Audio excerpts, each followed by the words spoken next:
Bab 6. Don. Harvey tertegun sesaat. Dia kemudian tersenyum. Orang ini hanyalah seekor anjing yang dibesarkan oleh York Enterprise.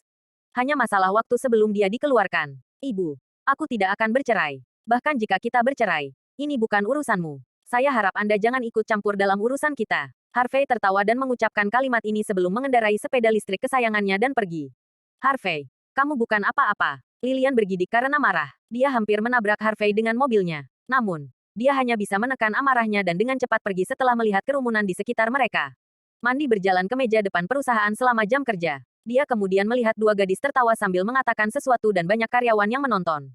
Suami Nona Zimmer adalah pecundang. Dia mengatakan bahwa dia akan memberinya mawar dari Praha. Beraninya dia mengatakan itu. Bukankah dia melihat dirinya sendiri di cermin? Belum lagi dia mengendarai sepeda listrik. Bahkan sandalnya rusak. Seorang pria seperti dia harus pergi dan meminta makanan sebagai gantinya. Ya, aku tidak tahu mengapa Nona Zimmer akan menemukan pecundang seperti itu. Jika dia bukan pecundang, dia tidak akan menjadi menantu yang tinggal di rumah. Jika itu aku akan menceraikannya sejak lama. Ada begitu banyak orang yang merayu Nona Zimmer di luar sana. Mandi terdiam. Kamu. Mandi menggigit bibir merahnya dan wajahnya kemerahan seolah-olah dia demam ketika mendengar komentar ini. Dia sangat malu. Nona Zimmer. Kedua gadis di meja depan tampak ketakutan ketika mereka melihat Mandi. Nona Zimmer, kami hanya berbicara omong kosong. Tolong jangan marah. Diam. Mandi berteriak saat tubuhnya sedikit gemetar. Matanya merah dan dia hampir menangis. Mengapa dia memiliki suami yang tidak berguna? Suami orang lain adalah elit bisnis atau dari keluarga kaya. Namun, suaminya adalah menantu yang tidak berguna. Tidak hanya dia tidak bisa melindunginya, dia selalu membuatnya aib di depan orang lain. Saat ini, telepon di meja depan berdering. Gadis yang ketakutan itu menjawab telepon dan berkata dengan lembut, Nona Zimmer, keamanan mengatakan bahwa sebuah perusahaan logistik telah mengirimi Anda satu truk penuh barang.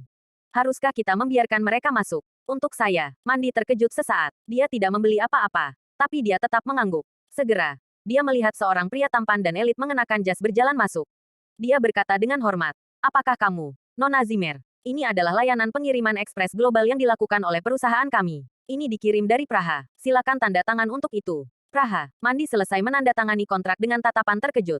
Saat pria tampan itu melambaikan tangannya, beberapa kuli dengan hati-hati membawa kotak kayu kelas atas yang indah dan meletakkannya di lobi. Bagian atas kotak itu bertabur kristal mengkilap yang menyilaukan di bawah cahaya.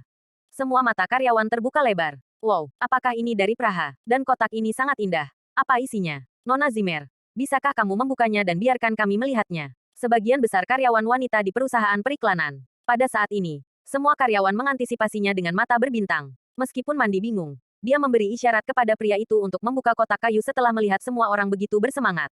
Meskipun demikian, di detik berikutnya, semua orang tercengang dan terdiam selama beberapa menit. Ini adalah mawar dari Praha. Apakah kamu yakin? Bukankah berita menyebutkan bahwa ada penurunan produksi mawar Praha tahun ini? Berapa banyak ini? Pria tampan itu melihat gadis-gadis itu sangat senang. Dia kemudian tersenyum dan menunjuk buket mawar. Dia berkata, Nona Zimmer, izinkan saya untuk memperkenalkan Anda. Ini adalah mawar dari Praha. Anda semua harus tahu bahwa ini adalah kumpulan mawar terbaik tahun ini. Tapi, ini bukan barang yang paling berharga. Lihat di sini. Pria tampan itu menunjuk ke tengah buket mawar besar, di mana ada mawar kecil seukuran bros. Namun, jika Anda melihat dekat, Anda akan menemukan bahwa itu bukan mawar. Sebaliknya, itu dilanda dengan berlian dan permata dari berbagai warna. Jantung Praha. Mandi terkejut. Dia merasa seperti sedang bermimpi. Jantung Praha dirancang dan diukir oleh beberapa master seni paling terkenal dalam sejarah Praha. Ini adalah satu-satunya di dunia. Itu sangat unik. Apalagi itu adalah simbol Praha. Meskipun sangat berharga, itu tidak pernah dijual. Dia tidak pernah berpikir bahwa seseorang akan mengirimkannya kepadanya hari ini. Wow, siapa yang mengirim ini padamu? Nona Zimmer. Ini harus diberikan oleh pengagummu. Ini adalah kemurahan hati. Bisakah itu dikirim oleh Tuan Sander? Bukankah merindukan suami Zimmer yang tidak berguna juga mengatakan bahwa dia ingin memberinya mawar dari Praha? Bagaimana dia bisa membeli mawar itu? Bahkan jika dia menjual dirinya sendiri, dia masih tidak mampu membelinya. Mandi benar-benar tercengang. Siapa yang akan memberinya mawar dan jantung Praha? Mandi sama sekali tidak memikirkan Harvey, karena dia tahu tentang situasi keuangannya yang terbaik. Dia biasanya memberinya uang saku. Dia bahkan tidak mampu membeli mawar biasa, apalagi mawar dari Praha. Dia mungkin tidak akan bisa membelinya. Mungkinkah? Apakah itu dikirim oleh Don? Hati Mandi dipenuhi dengan emosi aneh ketika dia memikirkan hal ini sedikit bergerak namun sedikit pemalu.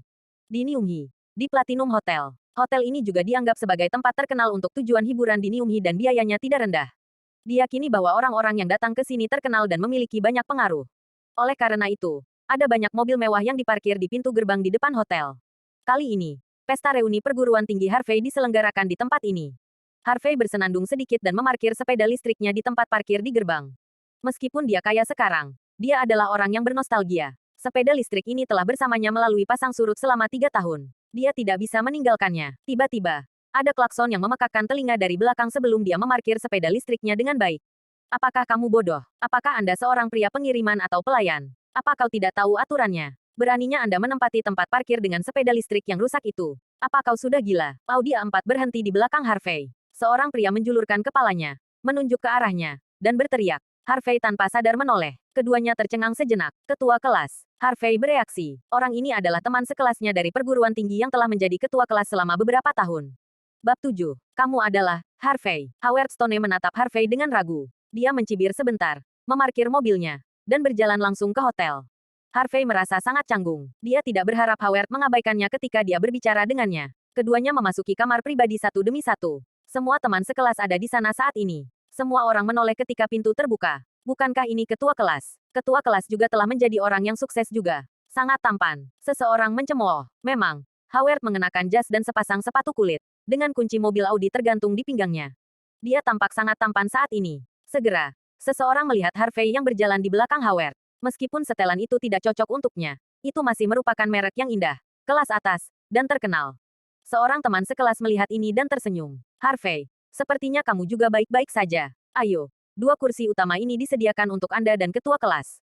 Howard melirik Harvey dan mencibir. Dia menggelengkan kepalanya dan tidak mengatakan apa-apa. Dia tidak mengungkap fakta bahwa Harvey mengendarai sepeda listrik. Harvey menjawab tetapi tidak peduli dengan kursi itu. Sebaliknya, dia melihat sekeliling dalam lingkaran. Tidak banyak gadis cantik di kelas saat itu. Namun, Wendy masih sangat cantik. Dia pantas menjadi dewi. Wendy mengenakan pakaian bisnis. Tubuhnya yang sempurna ditunjukkan dengan sempurna sepenuhnya. Seperti buah persik yang matang.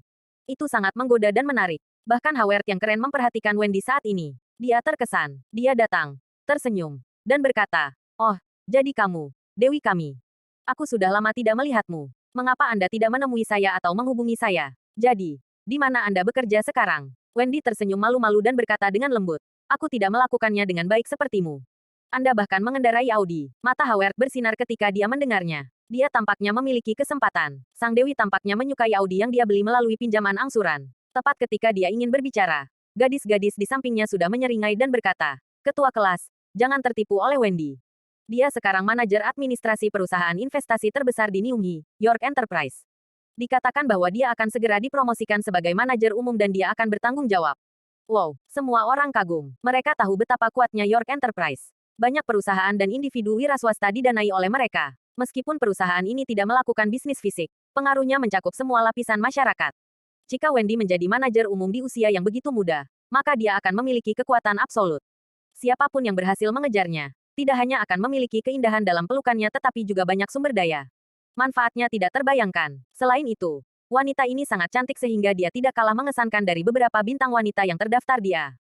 Orang-orang di kamar pribadi malu pada diri mereka sendiri dan tidak bisa menahan diri untuk menelan ludah. Harvey tidak memiliki banyak minat pada Wendy pada awalnya, tetapi ia menjadi tertarik ketika ia mendengar tentang York Enterprise. Bagaimanapun, itu miliknya sekarang. Dengan kata lain, Wendy adalah bawahannya. Namun, apakah dia begitu mampu? Mungkinkah dia menjadi manajer umum? Harvey tersenyum dan berjalan memikirkan hal ini. Dia duduk di sebelah Wendy dan siap untuk berbicara dengannya. Wendy tersenyum pada awalnya, tetapi segera dia mengerutkan kening. Setelah melihat ke atas dan ke bawah, dia berkata, "Harvey, bisakah kamu tidak duduk di sini?" "Ah, apakah ini kursi seseorang?" Dia berdiri dan berkata, "Tidak, aku hanya tidak ingin kau duduk di sampingku." Wendy berkata, "Bagus memakai jas. Tapi saya pikir Anda lupa tentang sepatu Anda. Mungkinkah Anda meminjam jas itu?" Begitu pernyataan ini keluar, banyak orang memperhatikan bahwa setelan Harvey tidak cocok untuknya meskipun teksturnya bagus. Yang paling penting adalah dia mengenakan sepasang sandal dengan beberapa lubang di dalamnya, dan jempol kaki kirinya bahkan menjulur keluar darinya. Gayanya berantakan. Harvey agak tidak berdaya. "Saya seharusnya membeli sepasang sepatu. Ini sangat tidak pantas." Hahaha. "Wendy, kamu memiliki mata elang. Awalnya, saya tidak ingin membicarakannya karena kami adalah teman sekelas sebelumnya. Namun, seseorang terlalu percaya diri dan ingin menginginkan sesuatu yang tidak layak baginya. Saya pikir perlu untuk membiarkan semua orang tahu warna aslinya." Howard berjalan keluar dari belakang dan tersenyum pada Wendy. "Teman sekelas kami, Harvey, baru saja datang ke sini dengan sepeda listrik. Awalnya saya berpikir bahwa dia hanya mengendarai sepeda listrik sementara karena mungkin tidak nyaman baginya untuk memarkir mobilnya. Bagaimanapun, dia mengenakan setelan kelas atas. Tanpa diduga, Dia lupa tentang sepatunya. Itu sangat memalukan. Howard bertindak seolah-olah dia melihat melalui kebohongan. Harvey, mungkinkah Anda telah membeli setelan ini dengan diskon dari tempat lain? Dan melihat Anda seperti ini, saya yakin Anda bahkan belum merobek labelnya. Mari kita pergi dan kembali gugatan setelah pesta reuni. Oke, saya pikir itu tidak seburuk itu. Namun, sepertinya dia datang ke sini dengan sepeda listrik. Aku melihat kuncinya. Juga, jelas bahwa dia tidak mengganti sandal yang dia kenakan selama bertahun-tahun. Teman sekelas itu mulai bergosip tentang hal itu dalam sekejap. Ada beberapa yang ingin pamer di depan Dewi Wendy. Pada saat ini, mereka mengkritik Harvey dengan kasar. Tepat ketika Harvey ingin menjelaskan, mantan teman sekamarnya, Shirley berdiri dan berkata dengan keras, "Kalian sedikit overthinking. Kita semua adalah teman sekelas. Bahkan jika gayanya agak aneh, apakah Anda harus mengatakan itu?" Shirley memiliki sosok yang cantik dan elegan. Dia tampak seperti seseorang dari keluarga yang baik dan bergengsi. Harvey sering direcoki untuk menyalin pekerjaan rumahnya ketika mereka masih kuliah. Oleh karena itu, hubungan di antara mereka masih bagus. Harvey tidak pernah berpikir bahwa Shirley akan maju untuk membantunya berbicara. Howard tiba-tiba mengambil langkah maju dan meraih kerah Harvey ketika dia melihat kecantikan lain dari kelas mereka membantu sampah ini untuk berbicara. Dia dengan cepat mengeluarkan label harga dan tidak bisa membantu mengatakan, "Shirley, apakah kamu masih ingin membantunya? Kau melihatnya, dia bahkan tidak mengambil itu. Satu potong bernilai puluhan ribu. Apakah Anda berpikir bahwa dia mampu membeli pakaian seperti itu dengan penampilannya yang buruk?" Dan jika saya ingat dengan benar, Harvey sudah menjadi menantu keluarga Zimmer 3 tahun lalu, bukan? Menantu yang tinggal di rumah dan dia masih mengenakan setelan haute couture Armani. Hahaha. Mungkin pakaian pria ini dicuri begitu saja dari seorang pria dari keluarga Zimmer. Oleh karena itu tidak cocok dengan setelan itu. Harvey, Anda harus realistis. Seluruh Nyumhi tahu bahwa Anda adalah menantu keluarga Zimmer. Anda tidak perlu berpura-pura di depan kami. Kita semua adalah teman sekelas. Kenapa kau berpura-pura? Harvey mengangkat tangannya, mendorong tangan Howard menjauh, dan menatapnya dengan dingin. Howard melihat tatapan Harvey dan mencibir. Apakah Anda ingin memukul saya setelah saya mengungkapkan warna sejati Anda? Atau apakah Anda ingin memberitahu saya bahwa pakaian itu milik Anda? Jika Anda bisa membuktikannya, saya akan berlutut untuk Anda. Harvey hendak berbicara ketika tiba-tiba, ponselnya berdering. Dia dengan cepat mengeluarkan telepon model lama. Semua orang sudah tertawa sebelum dia bahkan bisa menjawab telepon. Itu sangat lucu. Apakah ini bukan jenis telepon model lama yang terdiri dari kredit panggilan 3 tahun untuk $99? Harvey menggunakan ponsel semacam ini. Bagaimana dia masih berani memakai Armani untuk pamer? Apakah dia kehilangan akal sehatnya? Atau apakah dia menjadi bodoh setelah menjadi menantu yang tinggal di rumah? Harvey tidak peduli dengan reaksi orang lain saat ini. Sebaliknya, dia dengan cepat menjawab telepon. Segera, dia mendengar teriakan ibu mertuanya Lilian dari ujung yang lain. "Harvey, kemana kamu pergi? Mengapa Anda tidak mencuci toilet?" Sial, dia lupa tentang ini. Harvey merasa tidak berdaya. Dia seharusnya tidak datang ke pesta reuni ini. Kamu memang menantu yang hidup. Anda bahkan dimarahi karena menghadiri pesta reuni melalui panggilan telepon. Sepertinya ibu mertuanya memarahinya dan memintanya untuk kembali mencuci toilet. Meminta seorang pria untuk melakukan ini. Saya lebih suka menghancurkan kepala saya sampai mati daripada mencuci toilet. Meskipun saya tidak dapat menghasilkan uang, saya tidak akan menjadi menantu yang tinggal di rumah. Bahkan jika Anda memukul saya sampai mati, saya tidak akan melakukannya. Kemiskinan menghambat ambisi seorang pria. Saya tidak pernah berpikir Anda adalah orang yang picik. Semua orang di sana membicarakannya. Bahkan Shirley sedikit menghela nafas saat ini. Dia merasa tidak enak melihat Harvey dalam situasi seperti itu. Lingkungannya kebetulan merekrut penjaga keamanan baru-baru ini. Tampaknya dia harus membantu Harvey untuk bertanya tentang pekerjaan itu. Jangan sampai dia tidak ada hubungannya dan bahkan tidak mampu membeli sepasang sepatu. Baiklah, hanya keluar secepat mungkin. Sampah seperti Anda tidak diterima di sini. Howard menatapnya dengan jijik. Dia kemudian berjalan ke Wendy dan tersenyum. "Dewi saya, jangan biarkan suasana hati Anda hancur karena beberapa orang yang tidak tahu berterima kasih. Restoran ini dibuka oleh teman baik sepupu saya. Berbicara tentang sepupu saya, Anda harus mengenalnya. Dia saat ini bekerja di perusahaan Anda. Namanya Don Sander. Teman baiknya harus membantunya, yaitu memberinya wajah. Mungkin saya bisa meminta hotel untuk membawa anggur terbaik mereka di sini." Dia sudah menekan bel layanan sebelum Wendy bisa merespons. Ketika pelayan datang, dia tampak tidak puas dan berkata, "Layanan apa ini? Mengapa kau begitu lambat? Cepat pergi dan bawa 2 botol anggur terbaik hotel di sini." Pelayan itu tertegun sejenak, tapi kemudian pelayan berkata, "Tuan, anggur terbaik di hotel kami agak mahal." "Aku takut." Pukul. Howard melemparkan kunci mobil Audi dari pinggangnya ke meja. "Apakah kita tampak miskin dan tidak mampu membayar pesanan? Don Sander adalah sepupuku. Kau tahu siapa dia? Dia teman bosmu. Kenapa kau tidak buru-buru dan membawa anggur di sini?" Bab 8. Harvey awalnya ingin mengatakan sesuatu. Tetapi ketika dia melihat perilaku Howard, dia menggelengkan kepalanya dan tidak mengatakan apa-apa. Sebaliknya, dia berjalan ke sisi Shirley dan berkata, "Haruskah kita pergi bersama? Aku takut akan ada masalah nanti." Ini, Shirley sedikit ragu. Dia memang memiliki hubungan yang baik dengan Harvey selama kuliah. Tetapi jelas, Howard adalah karakter utama malam ini. Jika dia pergi sekarang, apakah dia tidak akan menyinggung Howard? Di sisi lain, ketika Howard melihat bahwa Harvey masih ada di sana dan bahkan terhubung dengan teman sekelas yang cantik, Shirley, wajahnya menjadi gelap. Dia menatapnya. Harvey, tidak apa jika Anda tidak keluar? Sekarang Anda masih ingin mengambil teman sekelas kami yang cantik dengan Anda. Kau pikir kau siapa? Apakah Anda orang yang sukses? Jangan lupa, Anda adalah menantu yang tinggal di rumah. Dan kami merasa malu memiliki teman sekelas seperti Anda. Itu benar. Semua teman sekelas kami melakukannya dengan sangat baik. Kau memalukan. Cepat dan keluar, Shirley. Dia menantu yang tinggal di rumah. Anda tidak harus tertipu oleh dia. Howard adalah karakter utama malam ini. Teman sekelas ini telah berada di masyarakat selama beberapa tahun. Mereka tidak begitu mampu tetapi semuanya sangat pandai menyanjung. Pada saat ini, mereka semua menghina Harvey dengan ceroboh. Harvey mengerutkan kening. Jika bukan karena takut Shirley akan mendapat masalah nanti, dia tidak ingin mengatakan apa-apa lagi. Sementara itu, Howard melihat Harvey masih belum pergi dan merasa kehilangan muka. Dia mengeluarkan kartu bank dan melemparkannya ke meja makan. Dia mencibir, "Pelayan, Bill, tolong. Jika seseorang tidak menyerah, maka saya akan membiarkan dia melihat bahwa dia tidak pernah mampu membeli makanan ini seumur hidup." Banyak orang tersentak setelah melihat gerakan Howard. Kartu perak, hanya orang dengan lebih dari 1 juta aset yang dapat mengajukan permohonan untuk itu. Mereka tidak pernah berpikir bahwa Howard memiliki prestasi seperti itu di usia muda. Penampilan bisa menipu. Di sisi lain, Harvey miskin dan pecundang. Bagaimana bisa kesenjangan antara dua orang begitu besar? Benar saja. Bahkan Wendy tidak bisa membantu tetapi melihat Howard beberapa kali ketika dia melihat kartu perak ini. Tampaknya orang ini cukup mampu.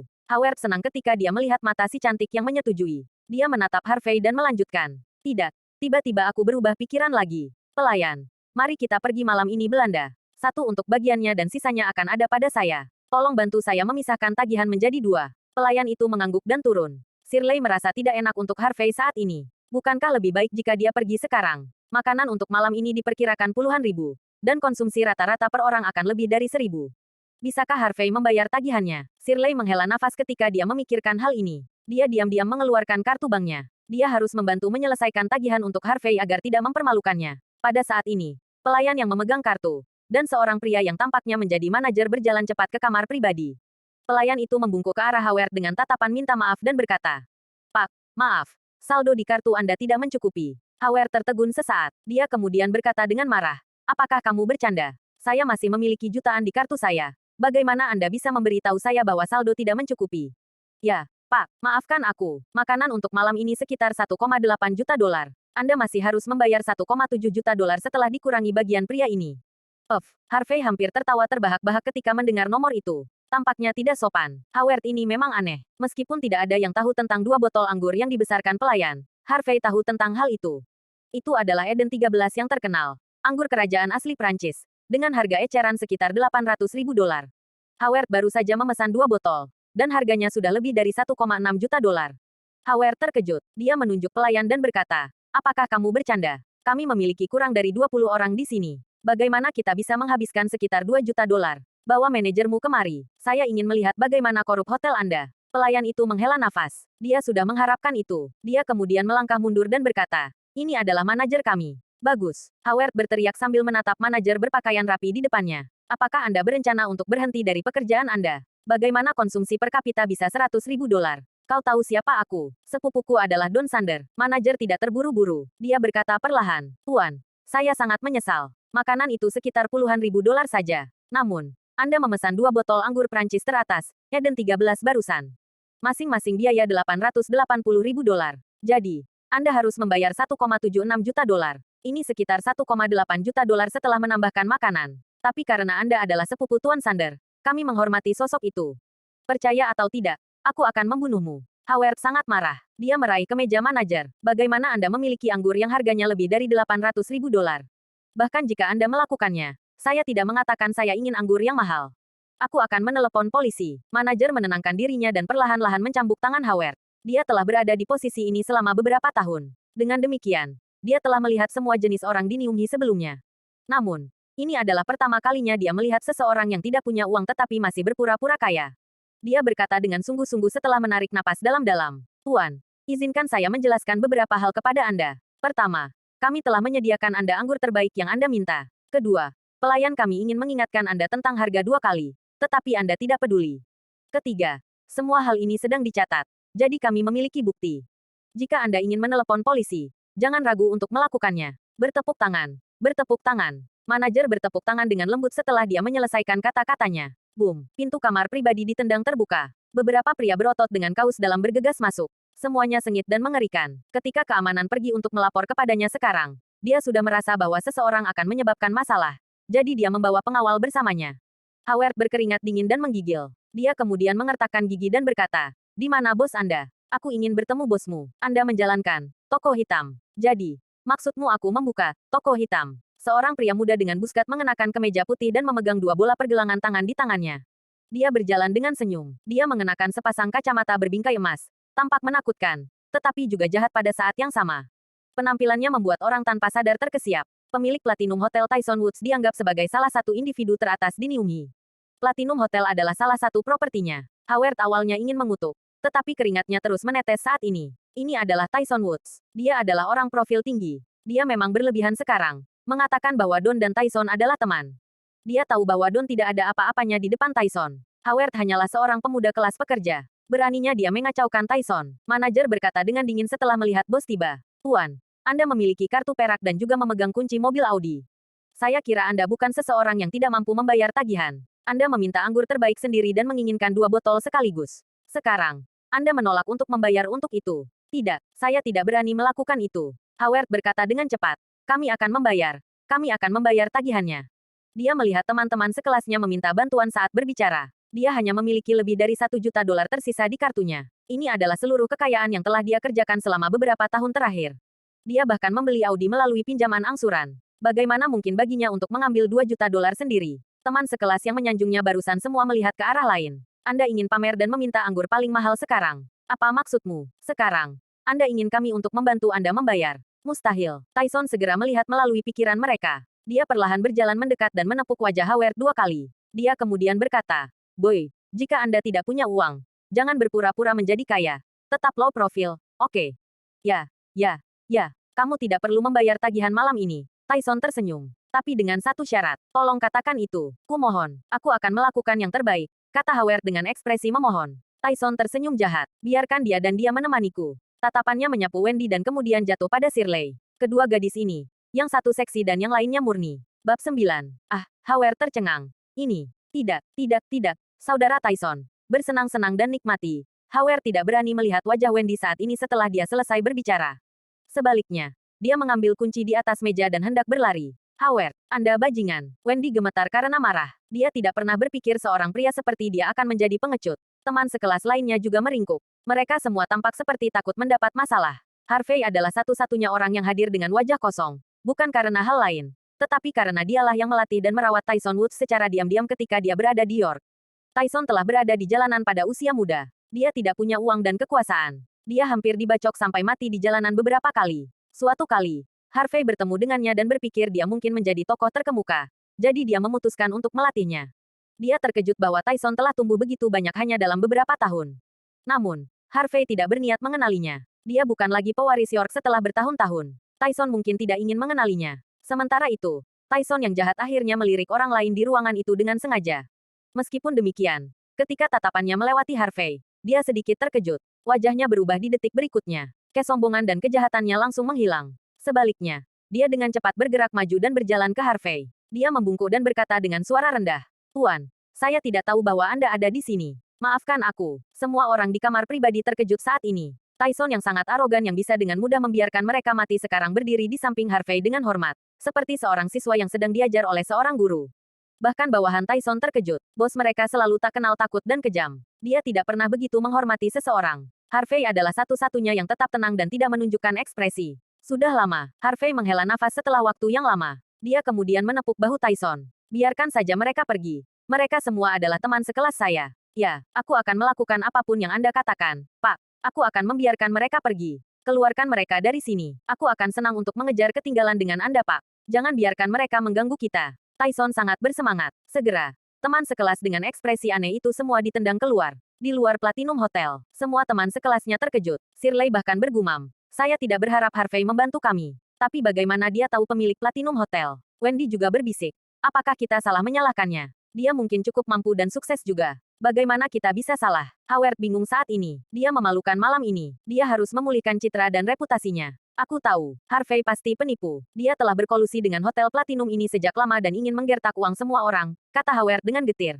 Shirley mendengus. Jika dia menginginkan uang Anda, mengapa dia membiarkan Anda pergi? Itu karena dia tahu bahwa saya akan memanggil polisi. Jadi, dia takut. Ya, kalau tidak, bagaimana hal-hal bisa diselesaikan dengan mudah? Harvey, bajingan ini belum berakhir. Howard marah. Teman sekelas lainnya saling memandang dan merasa masuk akal. Ya, ini belum berakhir. Harvey, menantu yang tinggal di rumah bahkan menggertak teman-teman sekelasnya. Kita lihat saja nanti. Lain kali aku bertemu dengannya, aku akan. Mereka hanya memarahi. Tidak ada yang berani mengejarnya dan melecehkannya saat ini. Mereka semua pergi dengan kesedihan setelah mengutuk dan berteriak sebentar. Setelah menolak Audi Howard, Wendy masuk ke Porsche dan pergi. Hanya menyisakan Howard yang menggertakkan giginya. Hanya ada Harvey dan Tyson di kamar pribadi sekarang. Tyson berdiri dengan kepala tertunduk. Tetapi dia masih melihat keluar jendela dan berkata, Tuan, orang-orang ini begitu tidak tahu berterima kasih. Apakah kamu menginginkan aku? Lupakan mereka. Harvey tersenyum dan tidak membawanya ke hati. Jika bukan karena Shirley malam ini, dia hanya akan diam dan membiarkan Tyson berurusan dengan mereka. Ya, Tyson tidak berani membantah. Pak, di mana Anda bekerja sekarang? Saya belum dapat menemukan Anda di beberapa tahun terakhir. Anda akhirnya akan tahu tentang hal itu. Ingat, panggil saja namaku saat kau bertemu denganku di masa depan. Harvey memerintahkan. Telepon model lama Harvey berdering lagi saat dia berbicara. Dia mengangkat telepon dan meliriknya. Dia mengerutkan kening dan berkata, sial, aku harus kembali dan membersihkan rumah. Tyson, aku akan datang kepadamu ketika aku bebas. Begitu dia selesai berbicara, dia mengendarai sepeda listriknya dan menghilang dari pandangan Tyson yang membosankan.